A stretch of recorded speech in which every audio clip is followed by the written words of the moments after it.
Essa semana, quando eu estava pensando, né, sobre essa última parte do capítulo 3, uma pergunta me veio à mente sobre o serviço ao Senhor.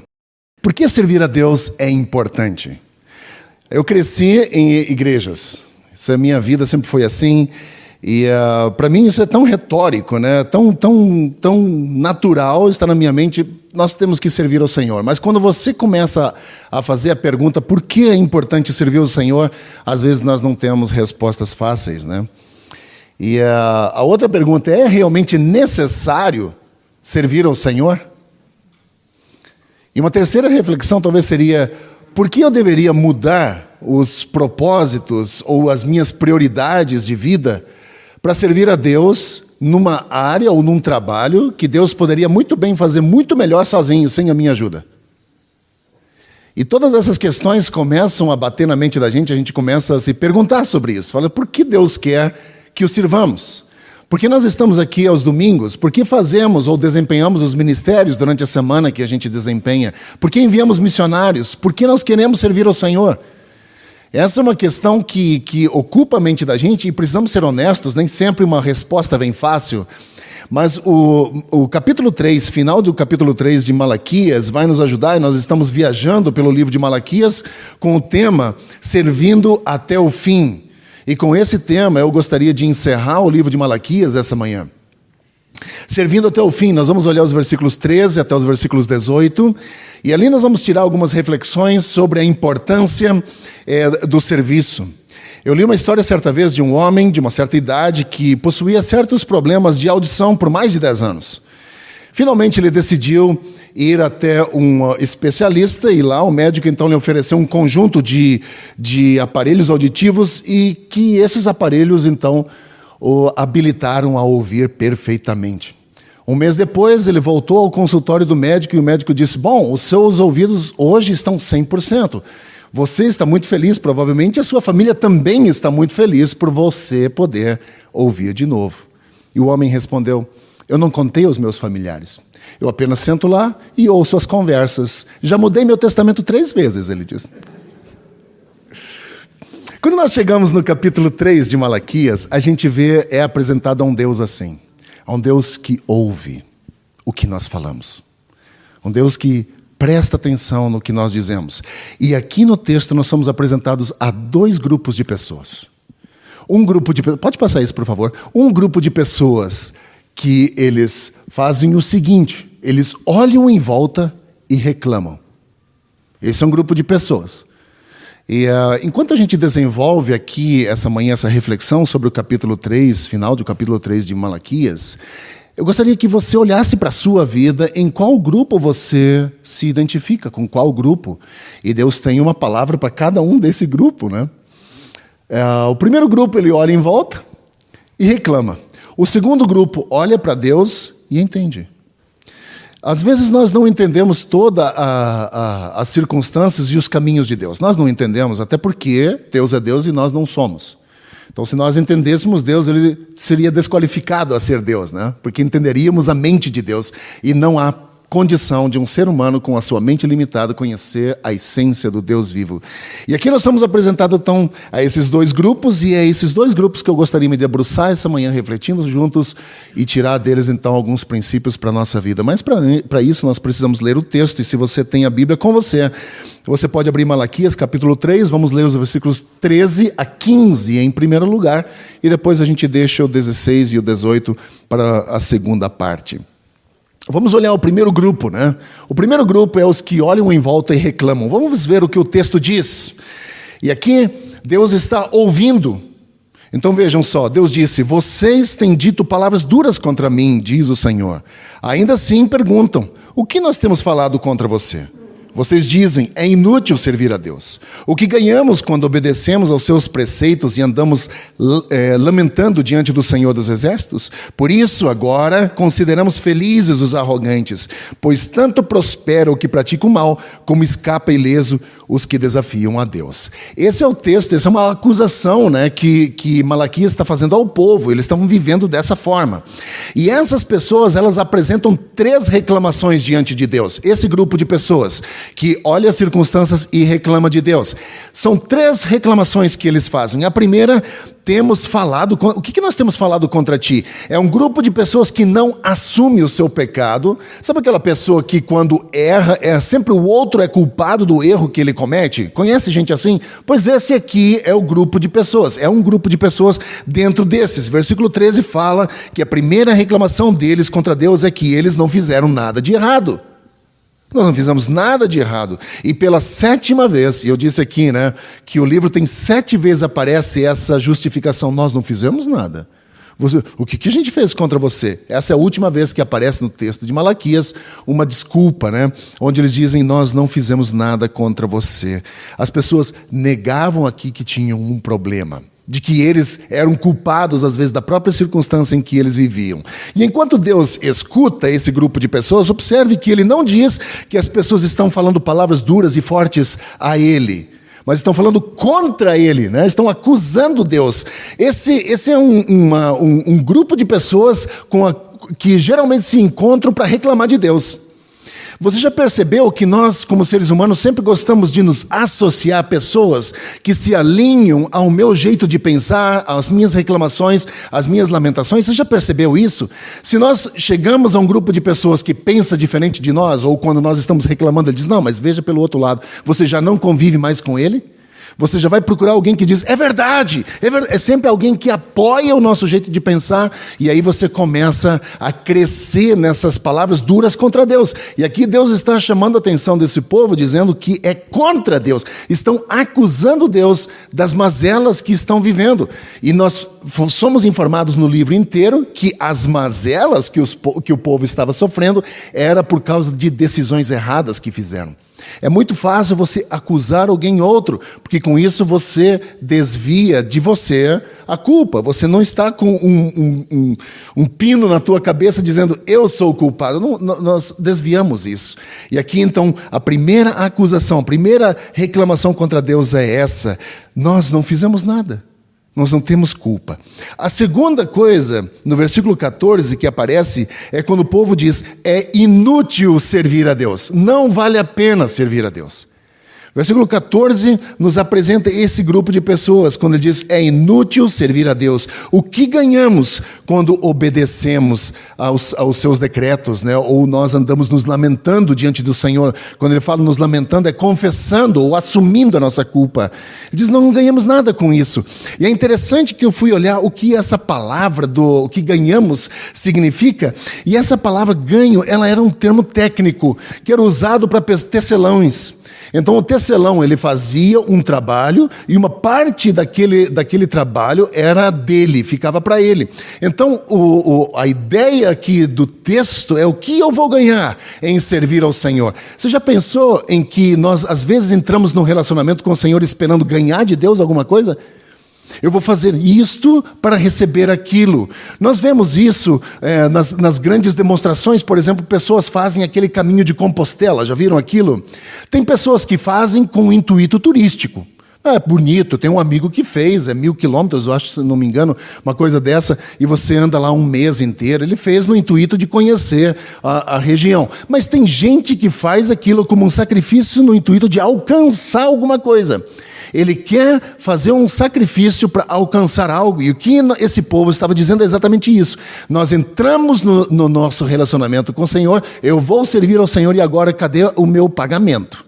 Eu quero o ganho. Esse pensamento era muito semelhante daquele pensamento que aparece em Jó, capítulo 21, versículo 15, que diz assim, quem é o Todo-Poderoso para que a gente o sirva? Que vantagem nos dá orar por eles? Sempre em busca de vantagem.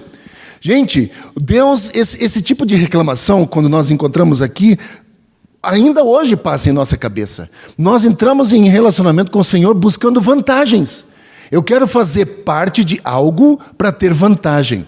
Com isso, eu não estou dizendo que Deus não nos abençoa, que Deus não pode entrar na minha circunstância e transformar a minha vida, mudar coisas ruins. Claro que Deus pode fazer, mas quando eu entro no intuito de ter vantagem em servir ao Senhor, já ouviram aquilo de testemunhas, né? Deus me abençoou, ganhei um carro, Deus me abençoou, ganhei um apartamento.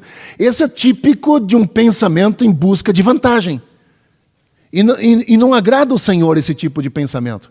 Porque nós vemos Deus não como nosso Salvador, nosso Senhor a quem nós nos submetemos, nós vemos a Deus como um Papai Noel, que se nós fizermos certo durante o ano inteiro, Ele vem e nos presenteia. É isso que a gente vê em Deus.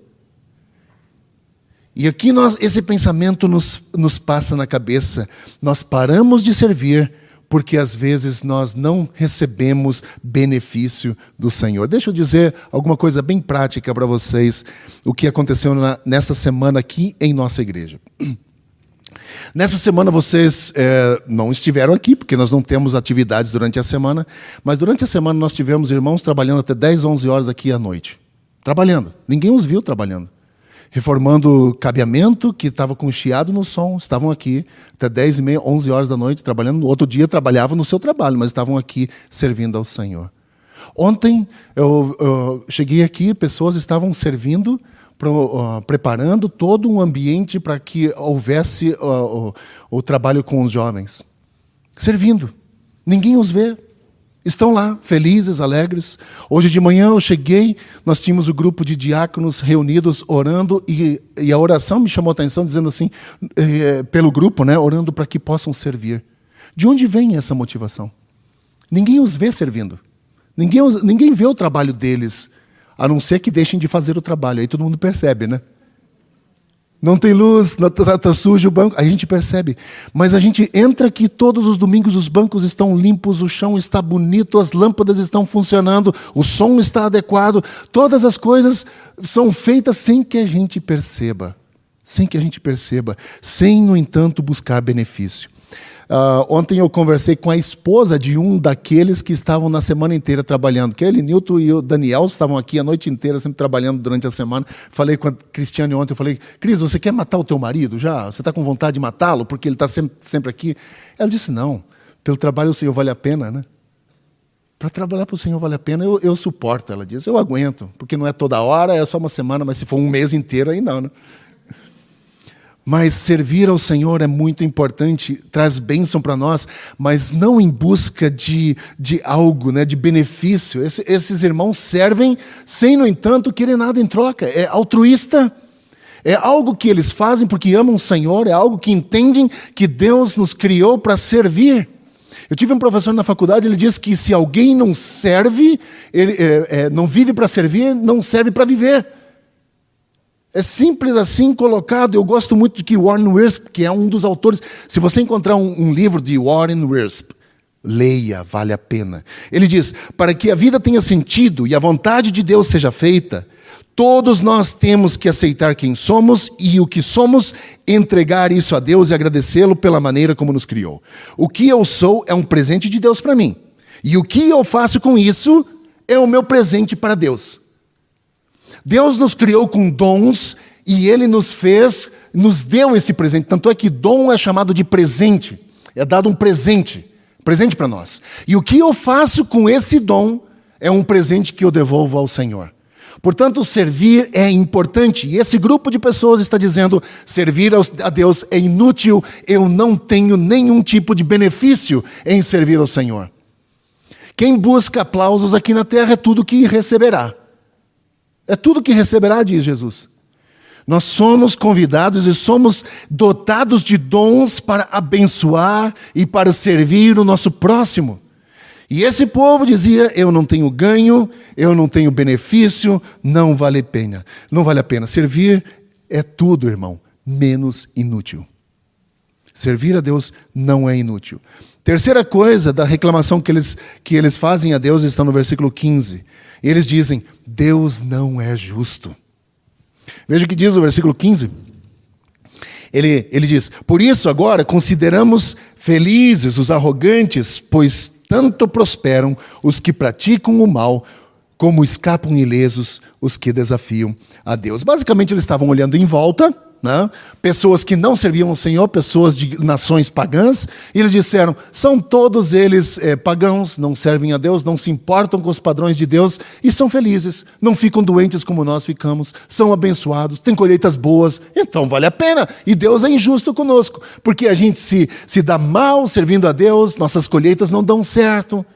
Mas volto a dizer que o livro inteiro está tratando de um grupo de pessoas que se afastou do caminho do Senhor. E agora está recebendo essa recompensa. E essa reclamação que esse povo faz é muito semelhante com as preocupações que Asaf traz no Salmo 73. Eu gosto muito desse Salmo 73, porque Asaf, que era um diretor de música, um pastor de música na época de Davi, ele criava as músicas, poesias, né? E ele diz que quase caiu espiritualmente. Vejam o que ele diz no versículo 3 do Salmo 73. Eu tive inveja dos arrogantes quando vi a prosperidade deles. Eu tive inveja. Ele não diz que ficou indignado, ele diz que invejou esse povo, teve ciúme deles. Por que eu não sou como eles? Ele teve inveja. É interessante que essa ideia da arrogância, quando você olha a palavra arrogante, é como alguém que tem uma buzina alta, ele faz barulho, né? Ele diz, estou com inveja dessa pessoa porque ela prospera, ela vai bem. E eu quase caí espiritualmente por causa disso. Diz Asaf. Ele diz, pois tive inveja dos arrogantes quando vi a prosperidade desses ímpios. E quando a gente olha para a prosperidade da palavra shalom, né, que significa basicamente conclusão, realização, um pacote, né, inteiro, ele diz, esses ímpios eram assim. Não, o povo da aliança de Deus não estava vivendo isso, ele diz então Deus não era justo. Eles estão basicamente dizendo, Deus esqueceu de nós, portanto nós vamos esquecer de Deus também. Asaf continua dizendo nos versículos 4 e 5, ele se pergunta, né, se a vida parece tão boa para os outros que nada tem a ver com Deus. Ele diz, eles não passam por sofrimento e têm o corpo saudável e forte, estão livres dos fardos de todos, não são atingidos por doenças como os outros homens. É isso que Asaf diz, né? Mas quando nós negamos o que fazemos, né, quando nós não somos honestos com as nossas dificuldades e dizemos algo errado, eventualmente paramos de servir o Senhor.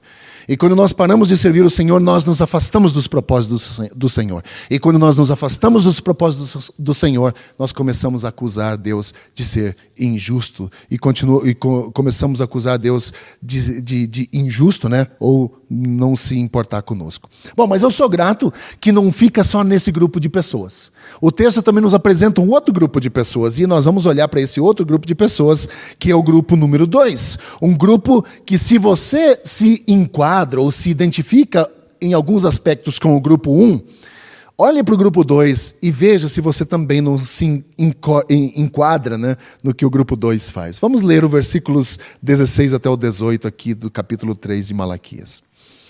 Depois, aqueles que temiam ao Senhor conversaram uns com os outros, e o Senhor os ouviu com atenção. Foi escrito um livro como memorial na sua presença acerca dos que temiam ao Senhor e honravam o seu nome. No dia em que eu agir, diz o Senhor dos Exércitos, eles serão o meu tesouro pessoal. Eu terei compaixão deles como um pai tem compaixão do filho que lhe obedece. Então vocês verão novamente a diferença entre o justo e o ímpio, entre os que servem a Deus e os que não servem. Duas características aparecem aqui nesse texto de pessoas de caráter cristão, de um caráter piedoso. Você vê o caráter deles, e o caráter deles são pessoas que exaltam a Deus, e depois você vê a conduta deles, pessoas que edificam um ao outro. Nós somos informados pelo texto de que eles temiam ao Senhor. Temer ao Senhor é ter um tipo de medo diante de Deus, um medo de não acusar a Deus ou de não ofender a santidade de Deus, de ter a noção da grandiosidade de Deus e dizer assim, eu não quero errar com Deus, eu não quero ofender a Deus, porque Ele é justo. Nós temos visto hoje que a palavra de ordem é ousadia, né? Onde não existe mais temor a Deus, onde Deus é acusado, Deus é minimizado, é xingado, é vilipendiado o nome de Deus em todos os lugares. Qualquer coisa que simbolize o nome de Deus é tripudiado, é jogado no lixo, por conta dessa palavra de ordem de ousadia. Somos ousados diante do Senhor. Na verdade, perdeu-se o temor de Deus. Perdeu-se o temor. E nós vemos que alguém que perde o temor, o poço não tem fundo, né? Não tem limite mais. Portanto, é importante que a gente tema ao Senhor. E esse grupo de pessoas, diz o texto, temiam ao Senhor. Eles tinham um temor reverencial. Eu gosto muito do que o Tozer diz. Ele diz que quem conhece a Deus e o teme, ele fica atordoado diante do esplendor da grandiosidade de Deus. Então, toda vez que você abre a Bíblia, eu lembro que é dito sobre Martinho Lutero, né? Toda vez que ele subia para pregar, ele tinha ataques ele tinha tremedeira de temor, de pavor. Porque dizer, eu vou abrir a Bíblia diante de Deus e diante das pessoas, isso me causa temor muito grande. Porque a responsabilidade que está sobre os meus ombros de orientar e de instruir um povo na palavra de Deus é uma responsabilidade muito grande. Tem gente que menospreza isso. Faz de qualquer jeito. Mas temor, como diz Tozer, conhecer a Deus é temê-lo e ficar atordoado com o esplendor da sua presença. É ficar realmente submisso a Ele e de reconhecer que Deus não está lá apenas para atender às nossas necessidades, mas nós estamos aqui para nos curvar diante de Deus, nos submeter a Deus e diante da sua supremacia tomar uma atitude diante da sua santidade. É isso que nós somos chamados a fazer. E esse grupo de pessoas estava fazendo assim.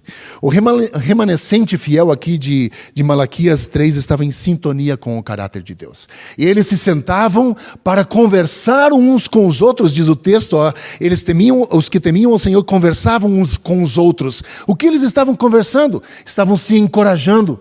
Estavam falando bem de Deus, estavam dando o testemunho de quem Deus é na vida deles, do que Deus tem feito na vida deles. Eles estavam fazendo isso. Você tem um amigo assim na sua vida?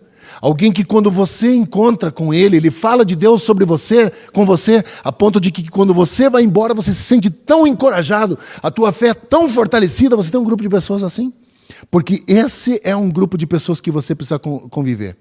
Um grupo de pessoas que te encoraja na tua fé. Um grupo de pessoas que diz, ok, ninguém está reconhecendo o trabalho que você faz, você aparentemente não está tendo benefício no serviço ao Senhor, mas continua, vai e faz. Isso é para a glória do Senhor, encorajando você a fazer, enchendo você de alegria em ir em frente, em continuar, quando a maioria das pessoas já desistiram no meio do caminho.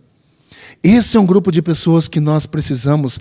Eles se encontravam para mencionar o que Deus fez por eles e quem Deus é para eles. É o que nós fazemos aqui essa manhã. Nós nos encontramos com um grupo de pessoas que têm a mesma mentalidade, o mesmo desejo. Nós queremos servir ao Senhor e nós queremos dar o nosso melhor a Ele. E esse é muito importante, esse senso de comunidade, dessa convivência como igreja deve ser. E nós vemos isso na igreja, no Novo Testamento, que era exatamente isso que a igreja fazia, que estão espiritualmente vivos, buscando a graça de Deus, procurando convivência uns com os outros, no mesmo compromisso com aqueles que têm comunhão com o Senhor. Esse é o desejo que nós temos. Deixe-me dar um passo de ação para vocês. No decorrer de cada conversa que você tiver, com cada pessoa com que você se encontrar, trabalhe para pronunciar a palavra do Senhor ou o nome do Senhor como algo positivo. Essa semana eu recebi uma ligação de um membro da igreja que queria compartilhar um testemunho comigo. Há um tempo atrás, ele teve uma briga, né, com uma pessoa e se ofenderam uns aos outros, sem, no entanto, se conhecer. Né? Alguma coisa aconteceu e eles se ofenderam, xingaram um ao outro e foi terrível. Passou um tempo com isso, talvez meses, eu não lembro direito, mas provavelmente alguns meses. E finalmente eles se encontraram. E antes desse encontro, essa pessoa me disse que Deus já havia o incomodado terrivelmente a respeito daquele comportamento que ele teve. E sendo que ele era inocente no processo, porque ele não tinha culpa na discussão. Finalmente, nesse encontro, ele sentiu uma grande necessidade de pedir perdão para essa pessoa. E ele foi.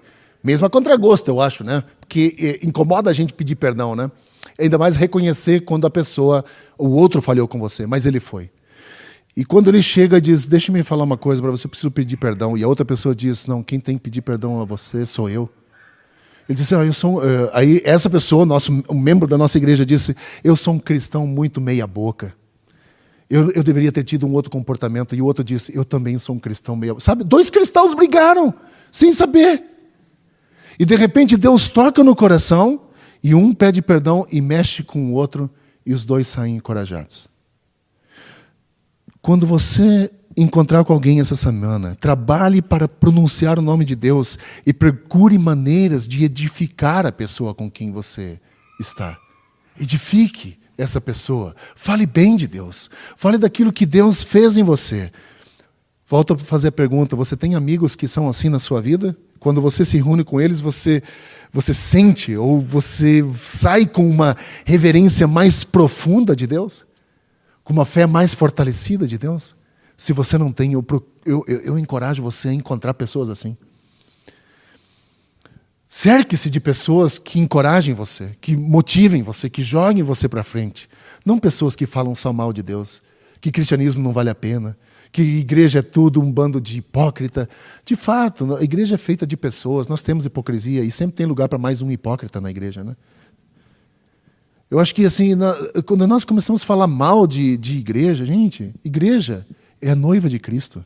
Temos que tomar muito cuidado quando a gente fala da igreja. Não fala mal da igreja. Não fala. Sabe, encoraje os outros, fale bem da igreja, daquilo que Deus inventou. E ao agirem assim, veja, quando essas pessoas, o caráter delas de servir ao Senhor, temer ao Senhor, e de atitude, de encorajar uns aos outros, ao agirem assim, veja o que eles descobriram. Malaquias de 16 a 17 nos fala que eles compreenderam alguns aspectos do caráter de Deus. O Senhor os ouve, diz o versículo 16. O Senhor ouve quando o seu povo o honra. Quantas vezes você tem sentido que Deus não ouve você? Quantas vezes você tem vivido a sua vida como se, sabe, tua oração não passasse do teto, e ela não passa de fato, porque Jesus está aqui, não precisa passar do teto, né? Ele está do teu lado, ele pode te ouvir, não precisa passar. Mas veja, quantas vezes nós não sentimos que Deus nos ouve, mas quando nós tememos ao Senhor, quando nós honramos o Senhor ouve. E a palavra ouvir aqui é tão legal, porque o sentido é aguçar o ouvido e se inclinar para ouvir bem. É isso que o texto diz. É a primeira coisa. O Senhor nos ouve. Quando você tem uma atitude de honrar o Senhor, de temer ao Senhor, o Senhor o ouve. Segunda coisa, o Senhor se lembra. A ideia de Deus manter um registro já aparece no livro de Êxodo 32, quando Deus diz, eu escrevi o teu nome na palma da minha mão. Mas veja o que diz aqui no versículo 16. O versículo 16 aqui nos diz que um livro foi escrito. Depois, aqueles que temiam o Senhor conversaram uns com os outros e o Senhor ouviu com atenção. Foi escrito um livro como memorial na sua presença acerca dos que temiam. É como se fosse registrado isso diante do Senhor. Como uma ata feita dentro de uma igreja, né? De todos os atos que foram feitos, fizemos isso, louvamos ao Senhor, adoramos ao Senhor, vale a pena, é útil servir ao Senhor, é isso, e o Senhor eternamente se lembrará de nós. Essa é a ideia quando há esse temor ao Senhor. Eu gosto muito, eu falei de Êxodo, mas na verdade é Isaías 49:16, né? Veja, eu marquei o seu nome na minha mão, é isso que diz Isaías, né? A terceira coisa, o Senhor nos chama de seus, palavra de Deus é fenomenal, versículo 17, no dia em que eu agir, diz o Senhor dos Exércitos, eles serão meu tesouro, pessoal, meu. Deus nos chama de seus, né? Você já parou para pensar que a partir do momento em que você entrega a vida a Cristo, você já não pertence mais a você? Você tem um outro dono? Deus é o seu Senhor, Ele diz, eles pertencem a mim, mas só, esse meu é enfático aqui, mas só daqueles que o temem, daqueles que o honram. Finalmente, versículo 17 também diz que o Senhor terá compaixão deles. Versículo 17, finalzinho, né? E eu terei compaixão deles, como um pai tem compaixão do seu filho que lhe obedece. Porque Ele nos ouve, porque Ele se lembra de nós, e porque nós somos dele, Ele promete ter compaixão de nós. Veja que carta de amor de Deus. Eu disse aqui no primeiro culto, da série de mensagens, que Malaquias era uma carta de amor de Deus para nós, né? E vários de vocês leram, né? Aquele desafio de ler pelo menos uma vez Malaquias por semana. E a princípio o Odair disse que ainda estava na dúvida, né, sobre a carta de amor de Deus. Eu espero que vocês tenham mudado de ideia. Deus, Ele está presente. Deus quer ter compaixão de nós. E o capítulo 4 é uma profecia acerca de Jesus Cristo e João Batista. E nós não vamos entrar no capítulo 4, mas basicamente o versículo 6 do capítulo 4 está sendo cumprido em Lucas capítulo 1, versículo 17, quando João Batista começa a fazer o que está escrito nesse versículo 6 do capítulo 4. Mas o que Deus quer nos ensinar com esse capítulo 3, final do capítulo 3? Vamos passar isso, quero concluir aqui essa manhã. Se você não tem certeza a qual grupo você pertence, eu gostaria de fazer uma rápida reflexão sobre o que nós ouvimos até aqui. À medida em que Deus escuta a nossa vida, à medida em que Ele está ouvindo o nosso coração, Ele faz uma distinção entre aqueles que o servem e aqueles que não o servem, aqueles que o conhecem e aqueles que não o conhecem. Versículo 18. Então vocês verão novamente a diferença entre justo e ímpio, entre os que servem a Deus e os que não servem a Deus. Enquanto nós estamos afastados do Senhor, nós não vamos ver diferença nenhuma. A partir do momento em que nós nos achegamos ao Senhor, a partir do momento em que eu me alinho à missão de Deus, eu passo de novo a enxergar a diferença. É isso que ele diz, quando meu temor pelo Senhor é de novo reavivado, quando meu amor, minha paixão pelo Senhor começa de novo a avivar-se, ele diz: então vocês verão novamente a diferença entre o justo e o injusto, os que servem e os que não servem. Não é tudo a mesma coisa. E ele diz, e a Bíblia diz, e deixa muito claro isso, que não tem meio termo. Ou você é salvo, ou você é perdido. Ou você vive em Cristo, ou morto em seus pecados. Ou você está na luz, ou você está na escuridão. Ou na estrada para a eternidade com Cristo, ou numa estrada para a eternidade afastado de Cristo. Não tem meio termo. Portanto, é importante que você faça uma reflexão sobre a sua vida, sobre o seu serviço ao Senhor, sobre o seu relacionamento com Deus, sobre onde você está com Cristo, para poder saber em qual grupo você está. Está no grupo 1, aqueles que olham ao redor e reclamam de Deus? Ou você está no grupo 2, daqueles que olham para Deus e entendem que Deus está trabalhando sobre a terra? E se você não tem certeza em qual grupo você pertence, deixa eu encorajar você a realmente tomar uma decisão de fazer diferente com o Senhor. Não saia daqui sem antes voltar ao Senhor o seu coração. Se você sabe melhor do que ninguém onde você está com Deus, eu encorajo você a parar de dar desculpas, como esse povo. Eu não fiz nada de errado. Para com isso. Assuma a sua pecaminosidade de que você precisa do Senhor Jesus. Romanos é muito claro, dizendo que todos pecaram e estão afastados, cortados, divorciados da graça de Deus. Todos, sem exceção. Portanto, nós não precisamos dar mais desculpas. Deus conhece o nosso coração. Seja honesto com você e diga: eu sou pecador, preciso do Senhor. Não saia daqui sem fazer isso. Não saia daqui sem antes alinhar de novo a sua vida com o Senhor, buscar um relacionamento com o Senhor, uma intimidade com o Senhor, para que você possa ser incluído nesse grupo número 2, daqueles que temem ao Senhor e que falam bem uns com os outros sobre quem Deus é. Daqueles que quando erram pedem perdão, daqueles que quando mesmo têm um relacionamento quebrado vão e tentam consertar. Eu disse aqui algumas semanas atrás que nós temos uma responsabilidade com os nossos relacionamentos interpessoais, com o meu relacionamento com o meu cônjuge e com o meu relacionamento vertical, com Deus. Nós temos responsabilidades. Portanto, não saia daqui. O Senhor ouve você. Se você temer o Senhor, buscá-lo de todo o coração, o Senhor ouve você. O Senhor lembra de você. O Senhor tem seu nome escrito na palma da mão dele, nos seus registros, se formos usar esses termos que são utilizados aqui no livro. O Senhor tem você como um tesouro pessoal. É o seu tesouro. E o Senhor tem compaixão de você. Eu gosto muito do versículo 16, e volte por esse versículo 16 por um instante. Foi escrito um livro como memorial na sua presença acerca dos que temiam ao Senhor e honravam o seu nome. Sabe o que denota aqui? Se um livro foi escrito como memorial daqueles que temiam ao Senhor, provavelmente o nome deles estava lá, né? O nome daqueles que temiam estava nesse livro. Coloca o teu nome lá também. Né? Coloca o teu nome num livro assim.